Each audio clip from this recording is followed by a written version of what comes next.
აუჭიმავდოთ. ეს ნაძლევარი 105 წლის. მეტყევებში აქ ჭირდება თავშესაფრის მოძებნა ტყეში. ხონამდვილად საცხი არის. კი. მე-7 და მე-8 და მე-9 კლასის მოსწავლეები ბორჯომში საქართველოს სხვადასხვა კუთხიდან შეიკრიბნენ. მათ ყველას უყვარს ტყე, ლაშქრობა და აინტერესებთ გარემოს დაცვასთან დაკავშირებული თემები. სწორედ ამიტომ სატყეო სკოლაში სწავლა გადაწყვიტეს, კონკურსიც გაიარეს, შემდეგ ლექციები მოისმინეს და ახლა მიღებულ თეორიულ ცოდნას რეალურ გარემოში, ტყეში გამოიყენებენ. ეს რომელი სახეობა არის? საცხი. რითი ხვდებით ფოთლით? არა, რაღაცა მობიოსალგის. ფოთლით, ყვავილებიც აქვს. ერთკვირიან ბანაკში ბავშვები საქართველოს ტყეების ბიომრავალფეროვნებისა და გარემოს დაცვის საკითხებთან დაკავშირებით იღებენ ინფორმაციას. ზაფხულში ტემპერატურის მატებასთან ერთად თანდათან უფრო აქტუალური ხდება ბუნებაში დასვენება. თუ ღამის გათევას ტყეში კარვით გადაწყვეტ, კარვის გაშლის წესები უნდა იცოდეთ. ეს ჯოხები არის, ასე ვთქვათ, საყრდენი კარავის თუ რაზეც კარავი ეყრდნობა. უნდა ნახოთ სწორი ადგილი, ოდნავ დაქანებული წინა მხარეს, ანუ ფეხების მხარეს. კაი, და აბა ეხლა შევამოწმოთ რამდენად სწორად დევს კარავი. ტემპერატურისა და ტყეში დამსვენებლების რაოდენობის მატებასთან ერთად იზრდება ტყის ხანძრების რისკი. ამიტომ მნიშვნელოვანია ისე დავისვენოთ, რომ ბუნება არ დავაზიანოთ.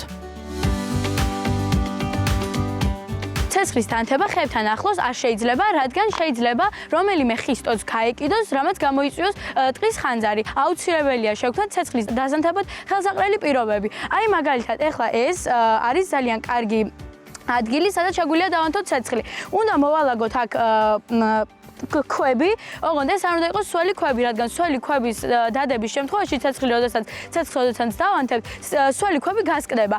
და როდესაც ჩვენ უკვე გადავწყვეტთ, რომ დავბრუნდეთ სახლში, აუცილებლად უნდა მოხდეს ცეცხლის ჩაქრობა. ძალიან ხშირად მინახავს ტყეში დაბინძურებული ადგილები. ეს არის ორხვად ცუდი, რადგან ერთი რომ ბინძურდება გარემო და მეორე არის ხანძრის გამოწვევი მიზეზები. ტყის ხანძრების უმრავლესობა ადამიანების დაუდევრობის შედეგია. მაგალითად, ბუნებაში დაყრილი ნაგავი, რომელსაც მზის სხივები ინტენსიურად ანათებს, ხანძრის გამოწვევი მიზეზი შეიძლება გახდეს. აი ესე, უნდა მიაწვე და დაატრიალო. ეხლა ეს ნიმუშის გამოსაღებად ნელ-ნელა შეაცურე. მიაწექი. ეხლა ნელ-ნელა გამოწიე, აი ესე. ჩვენ ხე იმიტომ გავბურღეთ, რომ გაგვეგო მისი ასაკი და ასაკი უნდა გავიგოთ ამ გოლების მიხედვით, მაგრამ ეხლა ჩვენ კარგად ვერ გავაკეთეთ, იმიტომ რომ წვიმიანობის გამო ეს თვითონ ნაბურღი არის ძალიან რბილი და კარგად არ ჩანს გოლები. ეს არის ნაძვის ნაბურღი და აქ ჩვენ უკეთესად ხედავთ ნაძვის ასაკს. აი გოლები რომელია რა? აი ეს ხაზები. ამ ხაზებს იწვევთ და რამდენი წლის არის ეს ხე? ეს ნაძლევარი 105 წლის. ბანაკში ბავშვებმა სპეციალური ხელსაწყოების გამოყენებაც იციან. მათი საშუალებით არა მხოლოდ ხის ასაკს, ასევე დიამეტრსა და სიმაღლესაც ზომავენ.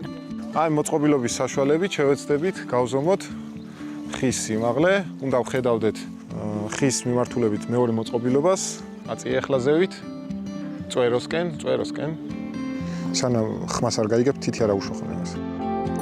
ყველა ეს მონაცემი მეტყევეებისთვის მნიშვნელოვანი ინფორმაციაა. დიამეტრის, სიმაღლისა და ასაკის განსაზღვრით გებულობენ ტყის მდგომარეობას, რამდენად სწრაფად იზრდება ის და არის თუ არა რომელიმე ხე მოსაჭრელი.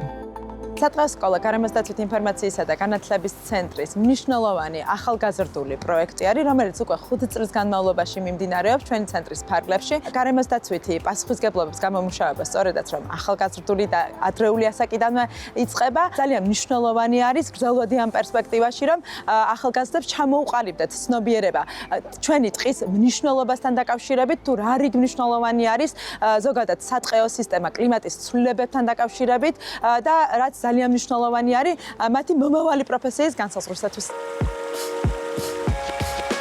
კლიმატის ცვლილების ფონზე გარემოს დაცვა ერთ-ერთი მთავარი გამოწვევაა. მომატებული საშუალო ტემპერატურის გამო ზაფხულის სეზონი განსაკუთრებით სახიფათოა ტყის ხანძრების მიმართულებით. საფრთხეების გაანალიზება და ბუნებაში მოქცევის წესების ცოდნა საშუალებას მოგცემს თავიდან ავიცილოთ გადამწვარი ტყეები, განადგურებული ეკოსისტემა და დაზიანებული ნიადაგი. ამ ყველაფერს რამდენიმე წუთი სჭირდება, ხოლო მის აღდგენას ათეულობით წელი.